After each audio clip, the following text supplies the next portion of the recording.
Good afternoon. Welcome to what is truly an historic day and a day of celebration in the life of Meredith College. I'm Sam Ewell, Chair of the Meredith Board of Trustees. I am honored to be here today, and I thank you for joining us as we introduce the individual who will serve as the college's 8th president in its 120 years. To begin this celebration, I'd first like to introduce Meredith College alumna, class of '76, Captain C.C. Wiggins, U.S. Navy retired, to deliver our invocation. Captain Wiggins.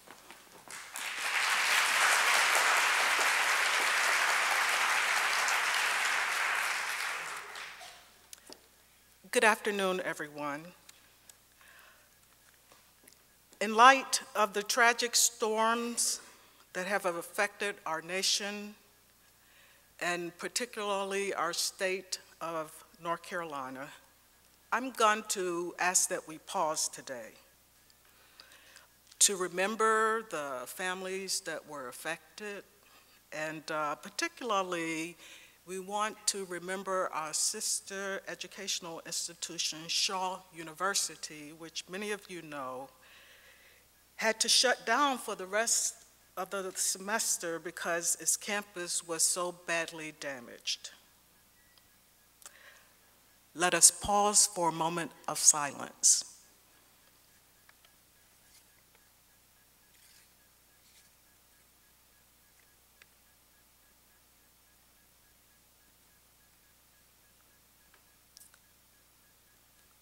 And now let us pray. This is indeed the day that the Lord has made. Let us rejoice and be glad in it. O Creator, God of the universe, we gather here today with praise upon our lips and excitement in our hearts, for the 8th president of Meredith College will be announced. Our new president will join the distinguished list of James Blessingame, Richard Fan, Charles Brewer, Carlisle Campbell, Bruce Howman, John Weems, and Maureen Harford, in leading our illustrious Meredith College. God, our guide and guardian, we pray that you bestow upon our new president your spirit of wisdom, a kindness of heart and tongue, and a boldness to do all things that are right for Meredith. And we pray, our God, that you will enable our new president and each one of us to do more perfectly the work we have felt called to do in serving Meredith. Now, God, we ask that you take our common lives and touch them with your grace, such that we may enrich Meredith College and our world. Amen.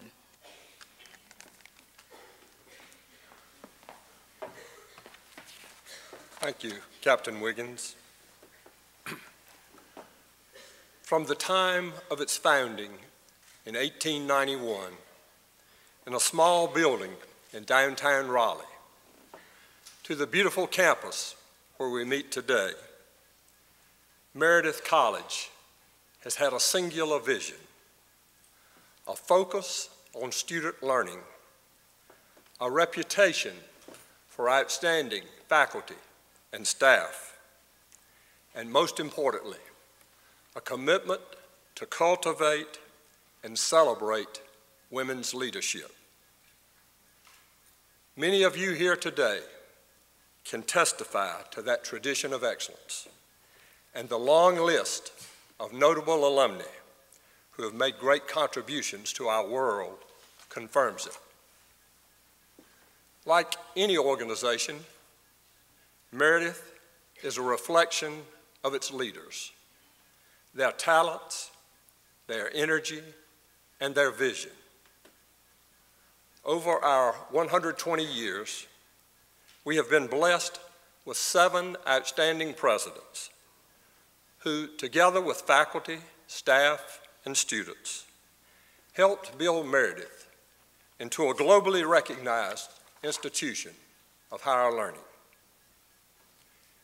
In 1999, the college took a giant leap forward when it appointed its first female president. Over the past 12 years, Meredith has thrived under her leadership, strengthening its commitment to excellence in learning and expanding its presence at the national and international levels. She has worked tirelessly to help Meredith and its people to realize their full potential. Her many achievements will be lauded for generations to come. Ladies and gentlemen, it gives me great pleasure to present Dr. Maureen Hartford, President of Meredith College.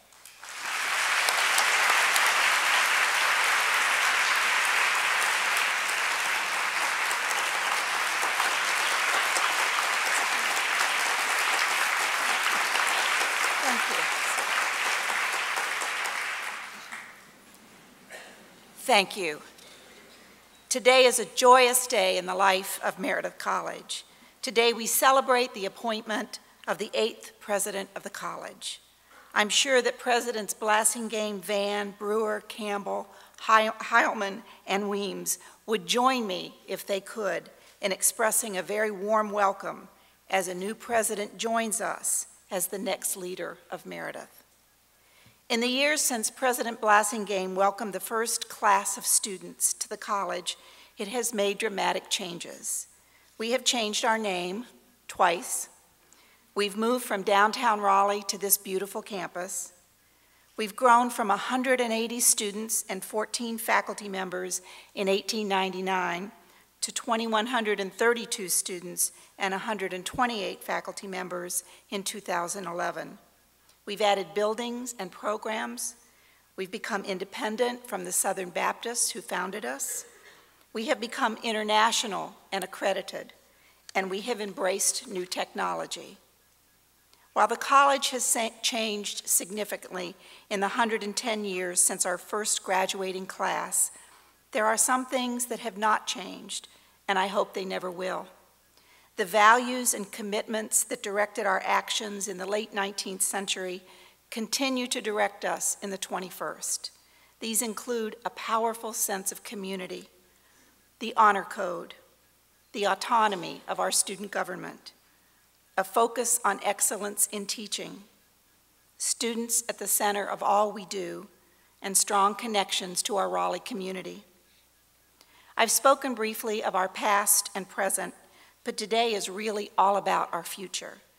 Today we welcome the person who will lead Meredith into our future, and today is her day.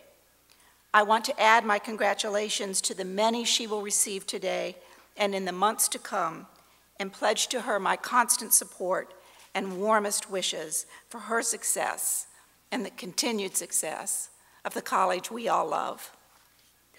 On the Meredith seal, our motto, Lux, or light, is represented by a torch.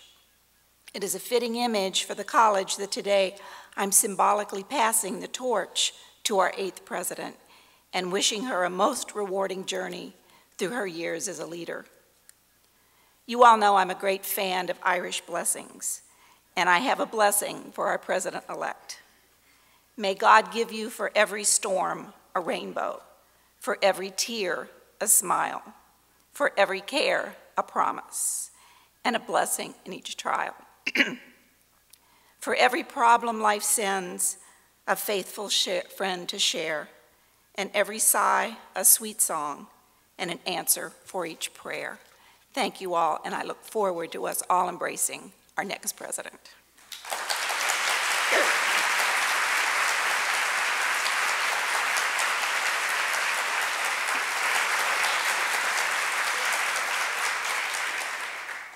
Thank you, Dr. Hartford, for sharing your skills, talent, and wisdom with Meredith for the past 12 years. Your dedication and service to Meredith will be long remembered. As chair of the Board of Trustees and as a colleague, I want to say that it has been an honor, a pleasure, and a privilege to serve with you.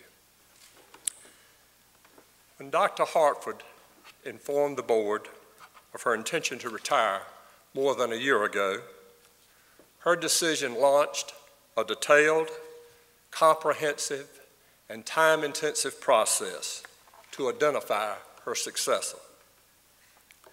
The magnitude of our task to select only the 8th president in this institution's 120 years weighed heavily not only on the board, but equally on everyone who was involved in the search process as representatives of the faculty, staff, students, alumni, and trustees. To explain the steps we took in conducting our search and why we are so confident in our selection, I'd like to introduce the chair of the Presidential Search Committee, past chair of the Board of Trustees, and Meredith College alumna, class of '72, Elizabeth Triplett Bean. Elizabeth.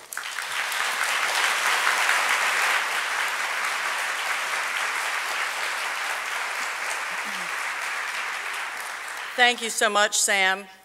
Good afternoon, Meredith College. As an alumna, I first want to say how excited I am to see all of you here for this historic day.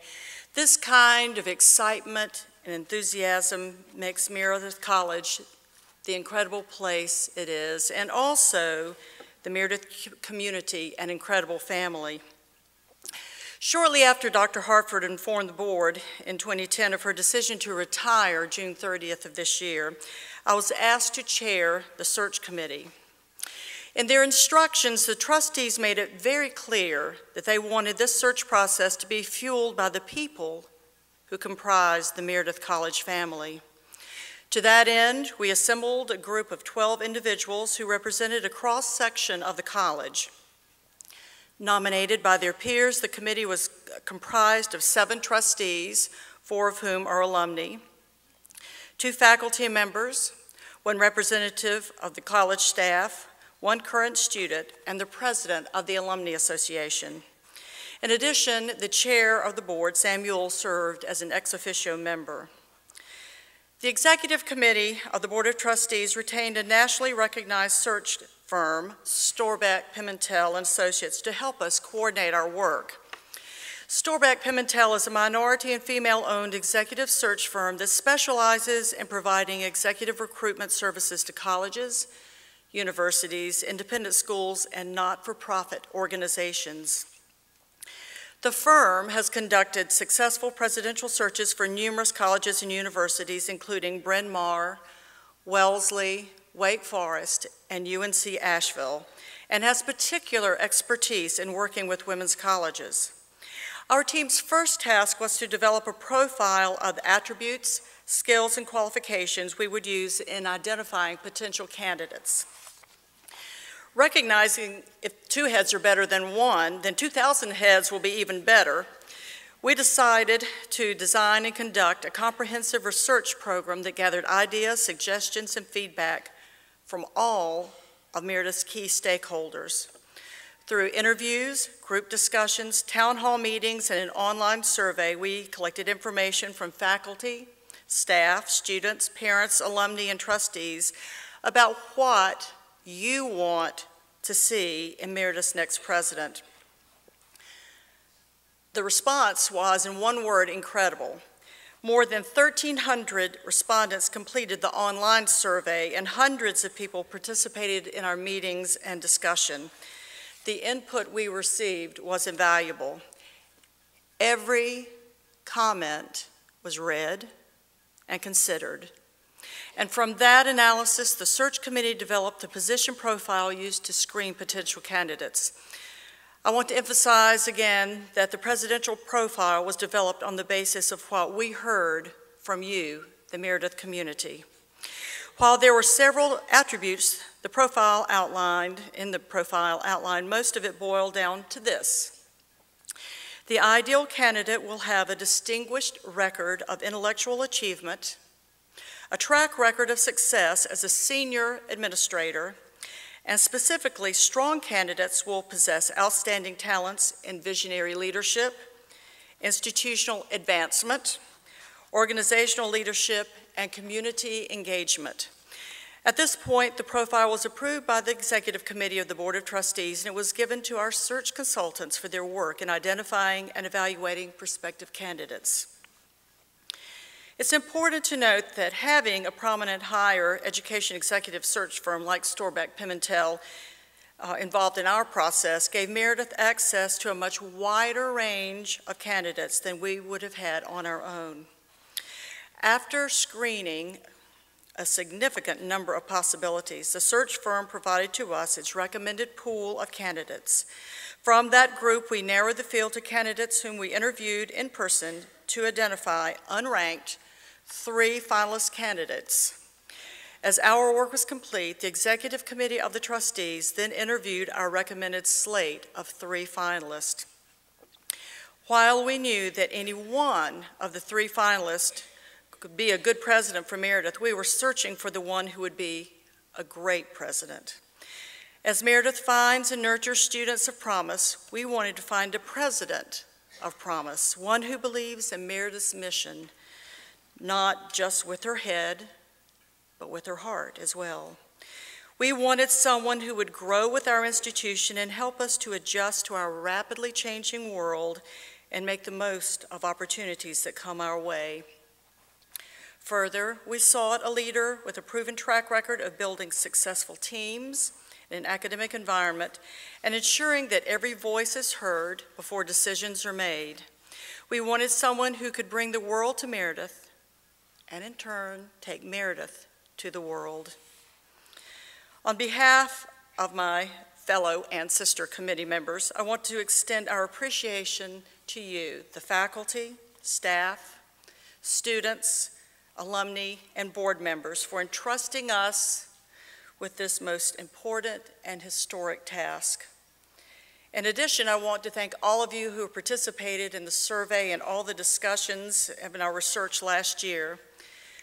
We hope and trust that you will find that our work was not only met, but exceeded your expectations, and that you are confident, as we are, that Meredith's future could not be in better hands. Thank you.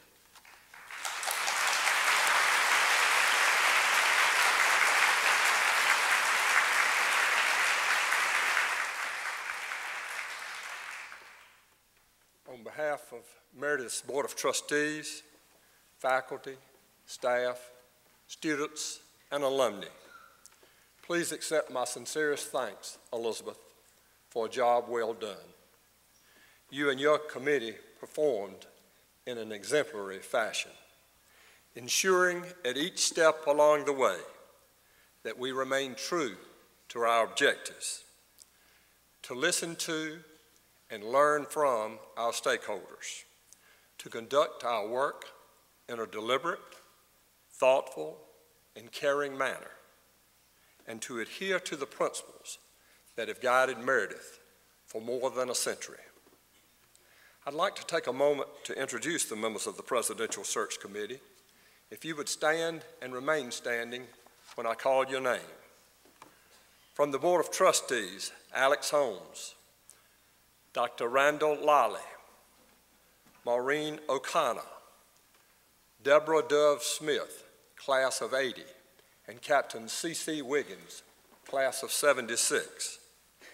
Faculty representatives, Dr. Monica McKinney, Professor of Education, and Dr. Beth Mulvaney, Professor of Art History. Student Representative and soon-to-be graduate, Beth Howard. Deborah Jordan Matthews, Class of '74, President of the Alumni Association, and Meredith College News Director, Melissa Allen, representing the college staff. I wish to make special note of the final search committee member and introduce the Vice Chair of the committee and incoming Chair of the Board of Trustees, Nancy Williams Cheek, Meredith alumni, Class of '63. I would also like to ask the remaining members of the Board of Trustees to please stand and be recognized.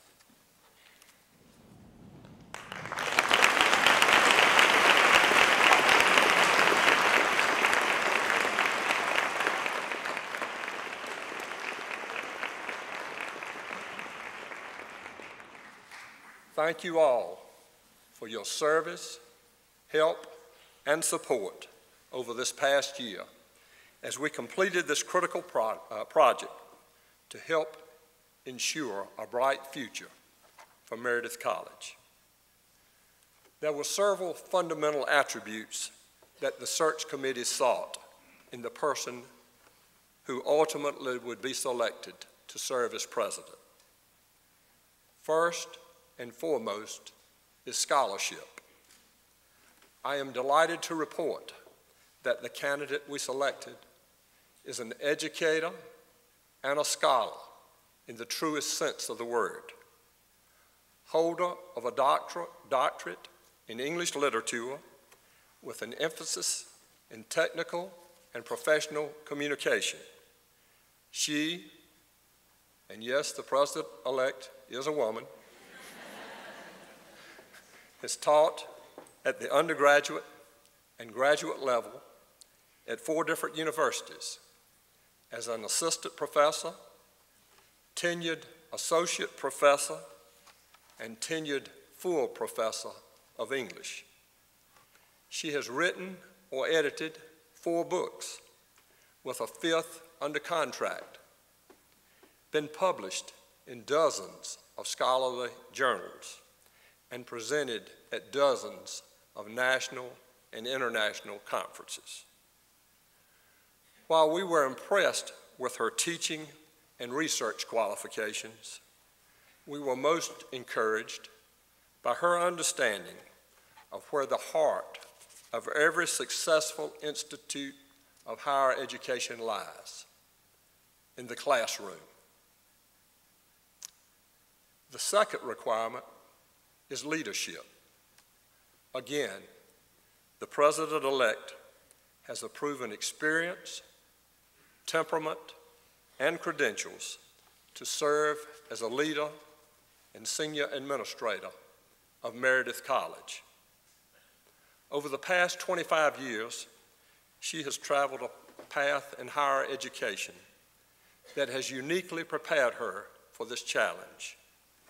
She has served as Special Assistant to the Dean and Vice Chancellor, as Assistant Dean and Interim Vice Provost.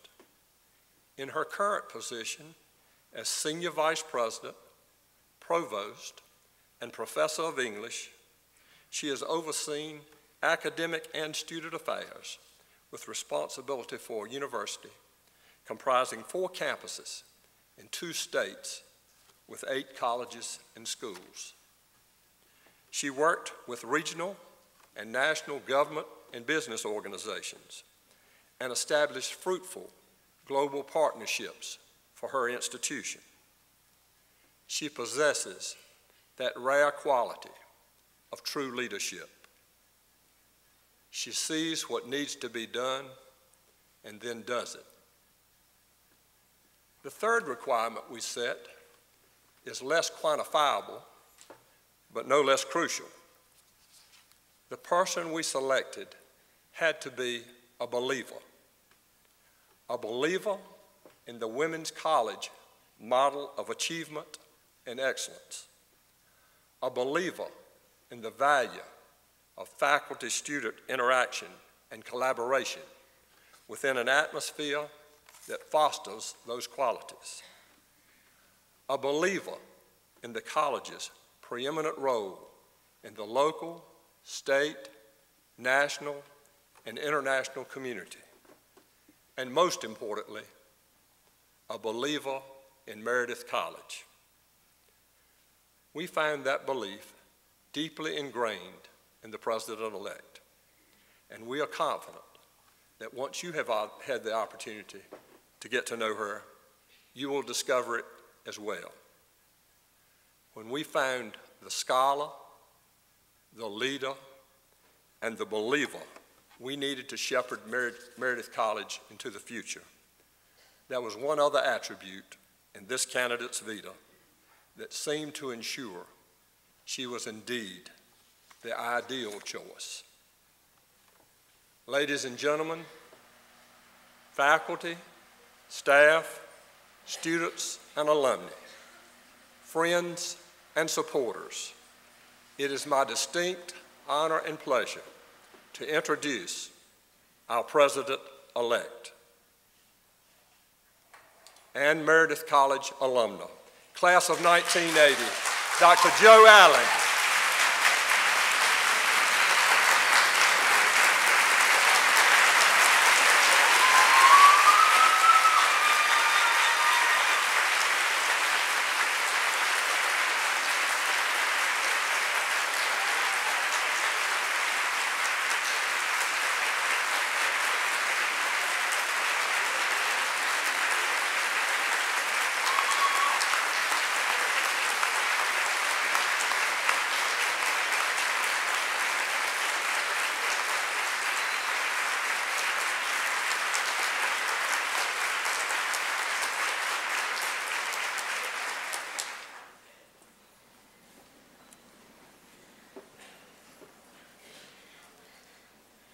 Well, I feel like I know a little bit of what Kate Middleton must be feeling these days. Hi, Mom. Well, good afternoon. I am so excited and honored to have been selected as the next president of Meredith College. I'm grateful to the search committee, to the Board of Trustees, and to President Hartford, who've all been so warm and welcoming to me. It's good to be coming home, where people know what beach music really is, where they know how to enjoy a good old-fashioned snow day, and where waiters and sales clerks don't grind to a halt to ask me where you's accent is from.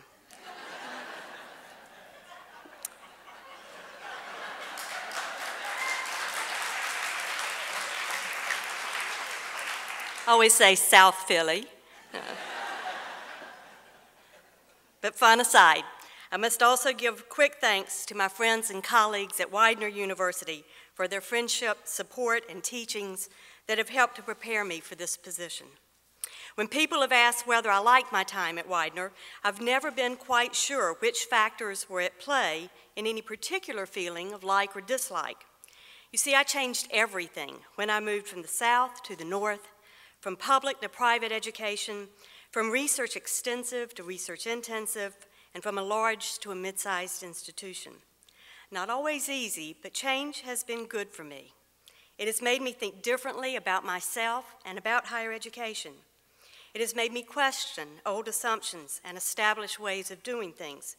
And it has opened for me the possibilities of managing and leading differently. In fact, what I love about higher education is that in spite of what may appear to some to be an obstinate insistence on doing things the way they've always been done, colleges and universities are fundamentally committed to change. We know that education will change a person's life. And with women's education in particular comes the opportunity to change more than just one life. Robert Ballard, naval oceanographer and finder of the Titanic, Greg Mortensen, builder of schools in Afghanistan and Pakistan, and Nicholas Kristof, New York Times columnist and chronicler of women's plights and victories in the global community, all agree. If you want to change the world, educate a woman. When women are educated, their ways of impacting their children, their families, and their communities, through self-empowerment and self-esteem, general health and economic well-being, and opportunities for intellectual enrichment, creative expression, and curious exploration can truly change everything. Women in the 20th century clearly demonstrated that their advocacy for equality in the workplace and in schools, as well as for their economic self-sufficiency, could affect the entirety of our society. Today, women continue to struggle for equality in promotions, salaries, and workplace opportunities. Nonetheless, we are stronger today because of greater attention and care about those discrepancies in opportunities.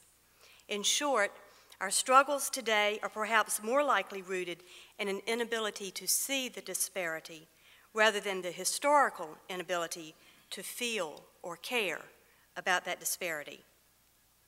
It is, after all, no small thing that the proponents of women's education whom I just cited, Robert Ballard, Greg Mortensen, and Nicholas Kristof, are all men. And I'm particularly mindful of Kristof's and Cheryl Wu Dunn's pronouncement that the difficulties facing global societies, just like the difficulties facing America and North Carolina, are not women's issues. They are human issues. America and the world need our attention to address the incredible challenges of poverty, environmental contamination, violence, terrorism, racism, hunger, disease, and political strife. And we can do it. A quotation frequently attributed to Nelson Mandela, but perhaps actually coined by Marianne Williamson in her work, A Return to Love, may say it best. Our worst fear is not that we are inadequate. Our deepest fear is that we are powerful beyond measure. It is our light, not our darkness, that most frightens us. We ask ourselves, who am I to be brilliant, gorgeous, talented, and fabulous? Actually, who are you not to be? You are a child of God. Your playing small doesn't serve the world. There's nothing enlightened about shrinking so that other people won't feel insecure around you. We were born to make manifest the glory of God within us. It is not just in some of us, it is in everyone. And as we let our own light shine, we unconsciously give other people permission to do the same. As we are liberated from our own fear, our presence automatically liberates others. I believe this quotation beautifully captures the spirit of the liberal arts, the studies that from the times of the Greeks were the domain of freed citizens and that have come to be synonymous with studies that free the mind. The liberal arts take some potshots these days, but recent studies show that the habits of mind they teach, critical thinking, analysis, problem solving, and judgment, all in the context of ethics and accountability, are precisely the skills employers seek most in their new hires. Meredith is uniquely poised through its liberal arts foundations and strong graduate programs to help free the mind to face our fears, to become the next generation of world changers. I can tell you that Meredith certainly changed my world, giving me the foundations for learning how to learn and ultimately for learning how to lead. I entered Meredith, the product of my family life, and a very good family life it was too. Thank you, Mom and Sister Kay. But educated people have to press beyond the familiar. They have to find ways to challenge themselves and their beliefs, to test what may yet be their truths. Seeing things differently is key to leadership, especially in these difficult times that mean big challenges for Meredith, for North Carolina, and for our nation. But no challenge is too big for those who can collaboratively pursue a bold vision, combined with the discipline to persevere. And disciplined perseverance is no anathema to women, and especially not to women leaders. If the last 2 decades of the 20th century were about women's ways of knowing, the first 2 decades of the 21st century are clearly about women's ways of leading. By creating open communication networks, offering strong support for each other, and demonstrating focused passion for our tasks. Women bring the kinds of complex skills that are needed to change and improve today's organizations, government agencies, schools, hospitals, corporations, and community groups. I was thinking a great deal about change last summer when I had a few weekends in North Carolina with my family on my brother-in-law's boat that's designed more for touring than it is for fishing or skiing. And that's important because of where you get to go on the waterways. I spent glorious days on the rivers of eastern North Carolina, seeing the watersides of small towns and landings that I had never seen before. In fact, in spite of my having been reared within 40 miles of these rivers, there were some spots I had never even heard of before. What I discovered was an entirely different perspective on the territory I thought I had known, that I'd called home for so long. Similarly, in thinking about returning to Meredith, I have to admit that my perspective as student and alumna will be challenged by this new perspective as president. When I think about last summer's river travels, I'm reminded that comfort is a mixed blessing. It is indeed good to feel at home, but it's also critical to travel some new pathways occasionally, to challenge conventional ways, to invite new travelers to accompany us, to pause in less familiar places. We must remember to change our perspectives a bit, double-check our compass, and then continue forward.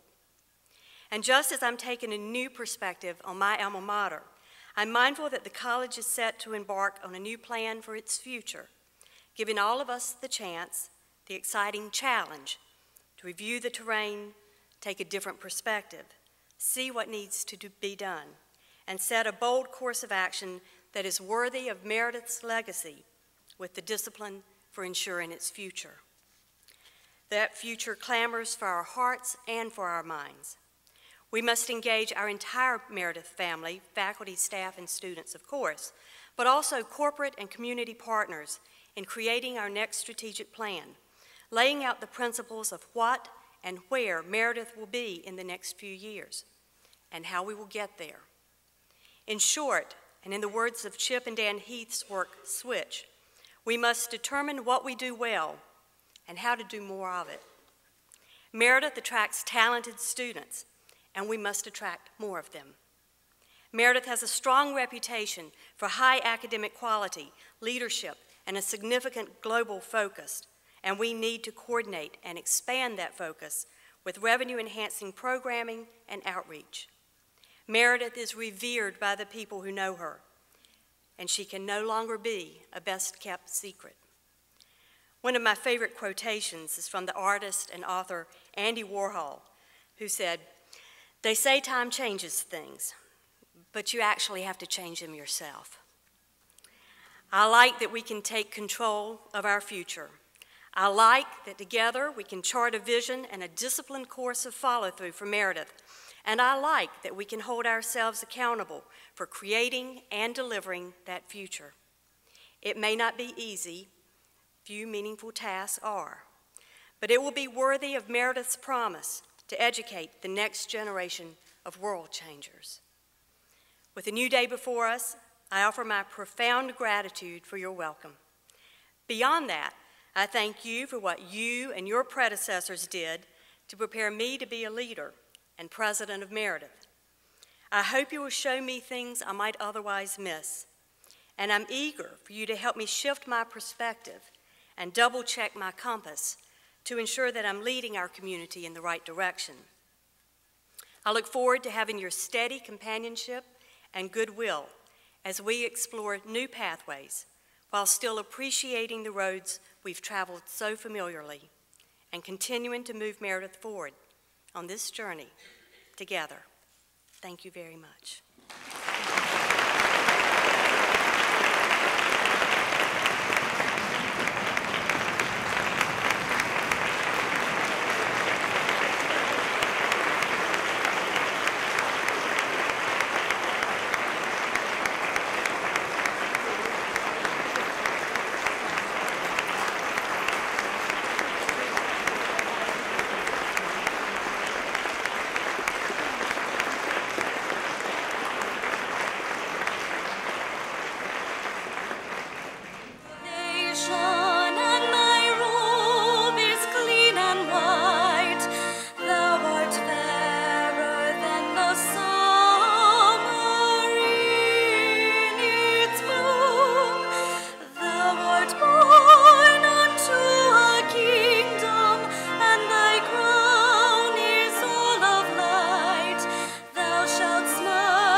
As the first woman to serve as president of Meredith College, you've been a model for thousands of students.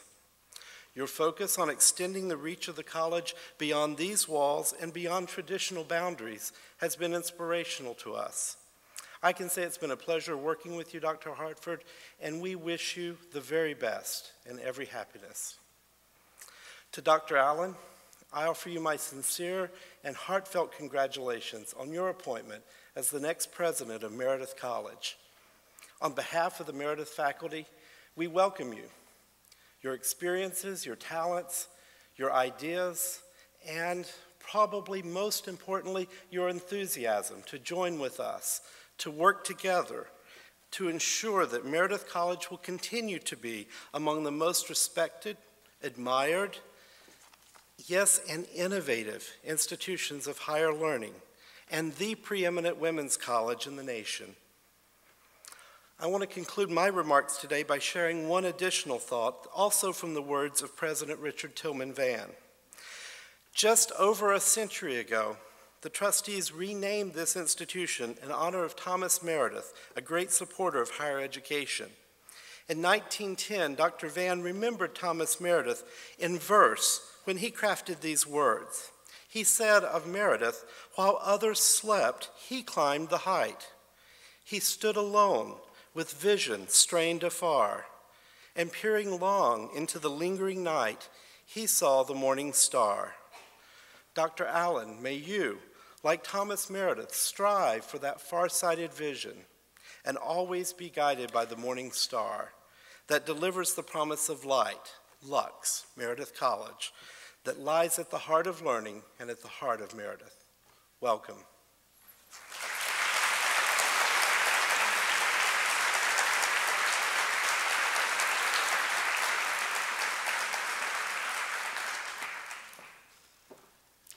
Good afternoon, everyone, and what a good afternoon it is. As Sam mentioned, I have the privilege of representing the staff of Meredith today as we celebrate the introduction of our new president-elect. We are thrilled that you could join us for this most exciting event, and we want to extend a special welcome to the alumni and leaders from the Triangle community who are with us today. On February the 27th, 1891, the original trustees received a charter from the North Carolina legislature to establish the Baptist Female University. 6 weeks later, a committee that was developing the new university's course of study issued a report summarizing their recommendations. The preamble to that document contains within it this passage that speaks to the group's original vision for the new institution. If we were to establish a college to be simply a rival of the institution already in existence, we see no sufficient reason for this movement, and we might better leave the work in the hands of those now doing it so well. But by almost unanimous consent, we need and desire an institution whose course of study shall be more extensive than that of any school in the South. There may not be, at first, a large number of students ready to take a course as advanced, but this number will steadily increase, not only from the girls of North Carolina, but also from those of other states. Too long, our girls have been educated with little reference to enabling them to gain living independence of their fathers, brothers, or husbands. This focus to help young women learn in a highly engaged and highly engaging environment how to be successful, self-reliant, and productive citizens of the world is what makes Meredith College such an important and unique institution.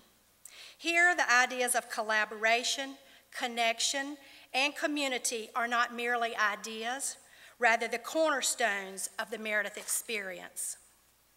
On these 225 acres and our permanent study abroad campus in San Sepolcro, Italy, we are proud that our students have the opportunity to work one-on-one with professors who teach, guide, and mentor them to help them learn more than course curricula.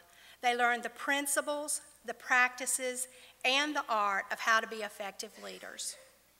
Much of the success we've enjoyed as an institution over the past decade can be attributed to the insight, foresight, and drive of our current president, Dr. Maureen Hartford.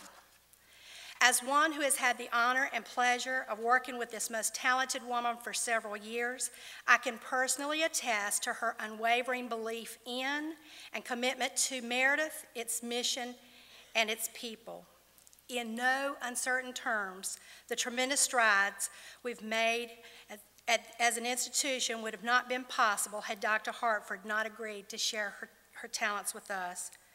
Dr. Hartford, I've thoroughly enjoyed working with you and learning from you as a member of the Meredith staff.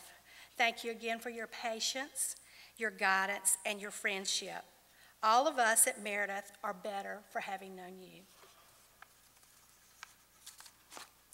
Today, the staff and I are pleased to join with the rest of our colleagues to welcome a new leader to the Meredith family. Dr. Allen, we've been looking forward to this announcement with great anticipation, as you most surely know.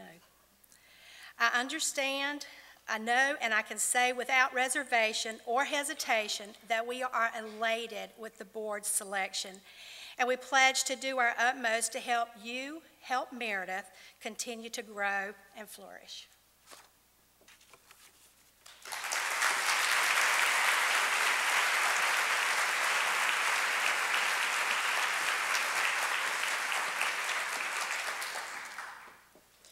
Years after her graduation, Gertrude Gunter, the first student to register at Meredith College, wrote these words: "A shy, timid country girl, I felt still smaller as I viewed the building that looked so massive and elegant. Notwithstanding my timidity, I was thrilled in the realization that my dream had come to pass. A new college, a new building, a sea of new faces. Stepping from my former environment into such a high and dignified altitude made a new world for me. For any student who has ever walked through the halls of this most special institution, I am certain this observation sounds more than familiar. In fact, I'd bet that nearly most of you have felt the same way, and you've used the same words to describe your feelings. Because Meredith offers more than simply an opportunity to obtain a superior education in a nurturing, supportive, and empowering environment. Simply put, Gertrude hit the nail on the head. Meredith offers each and every student an opportunity to discover more than just a new world. She gives us the opportunity to discover a new me. Dr. Hartford, I speak for thousands of students who have attended Meredith since 1999 when I say that we will forever miss you and we are grateful for all that you have done. You understand the impact of an education on women, and you have believed that college students with enough passion and gumption can change the world. Dr. Allen, it is indeed an honor and a privilege to welcome you on behalf of the Meredith College student body. Undergraduates, graduates, women, men, native North Carolinians, and those who have adopted the Tar Heel State as their home. All of us extend open arms and open hearts to you on this most special day. And as a small token of our best wishes, I would like to present you the very special gift on behalf of the faculty, staff, and student body. These are The History of Meredith College by Mary Lynch Johnson.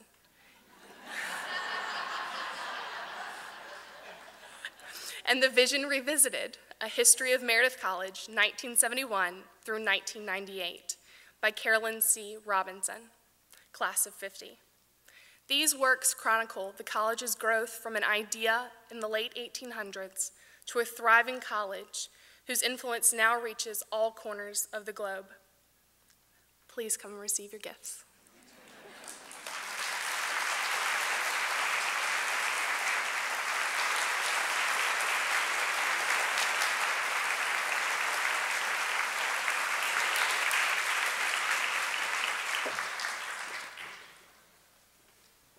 On behalf of the Board of Trustees and the entire Meredith family, thank you for coming today and for sharing this very special moment.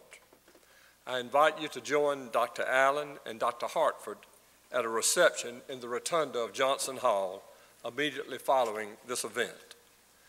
I also want to invite all Meredith College students, undergraduate and graduate, resident and commuter, to drop by the dining hall between 5:15 and 6:15 p.m. today to meet Dr. Allen personally.